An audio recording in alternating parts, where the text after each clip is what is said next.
नमस्कार, मैं हूं आपके साथ कविता राणा। जो कि देखिए 2024 लोकसभा चुनाव में 100 दिनों का समय शेष है और ऐसे में दिन पर दिन सियासी पारा चढ़ता जा रहा है। अब की बार देश की जनता किसके हाथों में सत्ता की चाबी सौंपेगी, ये तो चुनावी नतीजे बताएंगे। लेकिन उससे पहले कट्टरपंथी ताकतों को इस बात का डर सता रहा है कि चुनाव से ठीक पहले मोदी सरकार कहीं यूसीसी वाला सरप्राइज ना दे दे। तभी तो जमीयत उलेमा हिंद के सर्वे सर्वा मौलाना अरशद मदनी हो या फिर समाजवादी पार्टी के नेता अबू आजमी, इन्होंने यूसीसी के खिलाफ अनाप शनाप बकना शुरू कर दिया है। मदनी साहब तो देखिए खुलकर बोलते आए हैं कि मुस्लिम पर्सनल लॉ में वो जीते आए हैं और इसी पर जीना भी चाहते हैं और इसी पर मरना चाहते हैं। वहीं अब यूसीसी पर अबू आजमी ने बड़ा बयान दिया है।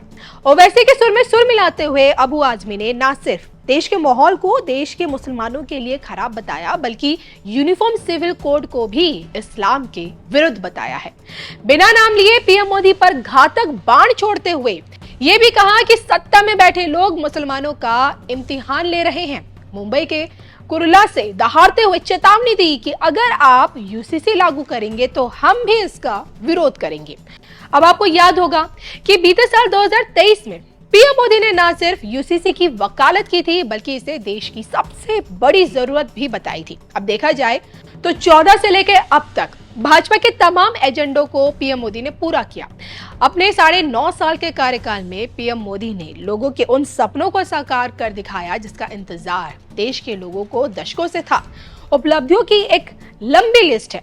नोटबंदी हो, 3 तलाक हो, 317 का फैसला हो या फिर 35 से डिजिटल इंडिया हो या फिर जीएसटी, हर मोर्चे पर पीएम मोदी ने अपने काम का लोहा मनवाया। और इसी कड़ी में अब क्या अगला नंबर यूसीसी का है। देवभूमि उत्तराखंड में देखिए यूसीसी क्या लागू हुआ। राजस्थान समेत भाजपा शासित अन्य प्रदेशों में भी इसे लागू करने की मुहिम तेज हो चुकी है। शरिया कानून को जड़ से खत्म करने वाले यूसीसी को क्या देश का मुसलमान कबूल करेगा और क्या पीएम मोदी के रहते यूसीसी का सपना इस बार साकार हो पाएगा। देश की अखंडता और एकता को लेकर यूसीसी पर क्या कहती है राष्ट्रभक्त विश्वविख्यात सुदर्शन चक्र ज्योतिषाचार्य श्री संबित अशोका जी की ये भविष्यवाणी सुनिए। देखिए 47 से 100 साल पहले अंग्रेजों ने डिवाइड एंड रूल को अपनाकर देश पर 100 साल राज्य किया जी। अंग्रेजी मानसिकता के जो लोग हैं वो कहीं ना कहीं किसी ना किसी तरीके से डिवाइड करके शासन करना चाहते हैं जी।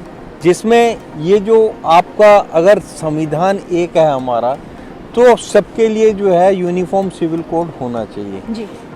अलग अलग कानून नहीं होने चाहिए, क्योंकि अलग अलग कानून होते हैं तो देश को एक रस नहीं रखते। सबके लिए कानून एक समान होना चाहिए। और जैसा कि हमने नीम करोली बाबा से भविष्यवाणी की थी, फर्स्ट एंड फॉरमोस्ट प्रायोरिटी जो है जी। वो 370 और 35 से जिसका ये देश पर बहुत अच्छा असर पड़ा।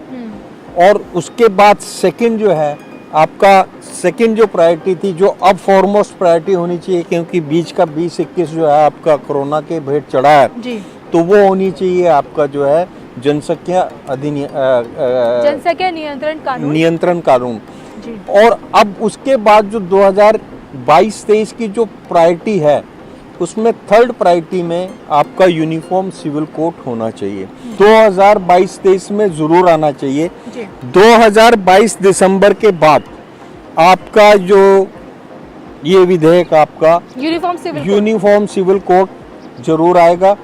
22-23 में आपको यूनिफॉर्म सिविल कोड और ये जनसंख्या अधिनियम कानून ये सब इम्प्लीमेंट होंगे जी। और 23 में ये वाला कानून भी आना चाहिए, ताकि 2024 की संसद में जो लोग पहुंचे वो देश हित राष्ट्र हित की बात करने वाले लोग ही पहुंचे। और जिस तरीके से संसद के समय को, वैल्यूड समय को ये लोग वॉकआउट करके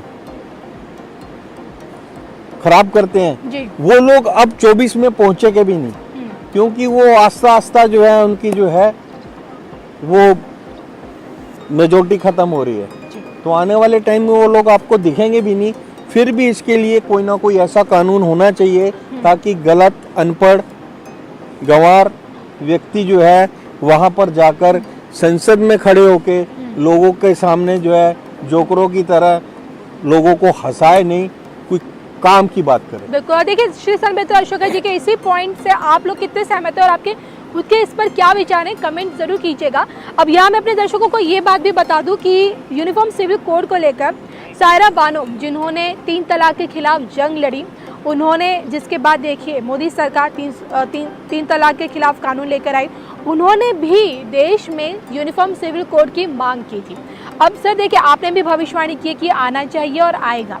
अब मैं आपसे यही जानना चाहूँगी कि प्रधानमंत्री नरेंद्र मोदी के नेतृत्व में यूनिफॉर्म सिविल कोड, क्योंकि इसका विरोध भरपूर होगा, विरोधी विपक्ष बोलेंगे कि एक खास वर्ग को, एक खास धर्म को टारगेट करते हुए मोदी जी को उसको मुस्लिम विरोधी बता देंगे।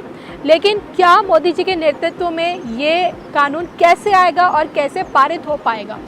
देखिए, अब जो विधेयक आएंगे उसमें वर्तमान जो आपकी लीडरशिप है अपोजिशन में, उसमें जो देश हित और राष्ट्र हित के विरुद्ध चलेंगे उनकी छटनी हो जाएगी और उनके चेहरों से मुखौटे उतर जाएंगे, जिसका रिजल्ट ये होगा 2024 की जो भविष्यवाणी की है कि एनडीए जो है 418 प्लस सीट्स लेगी, वो आपके सामने आएगा। अभी तक जितना भी हुआ है आप देखिएगा, जो भी हो रहे हैं आंदोलन, वो मुखौटों को उतार रहे हैं।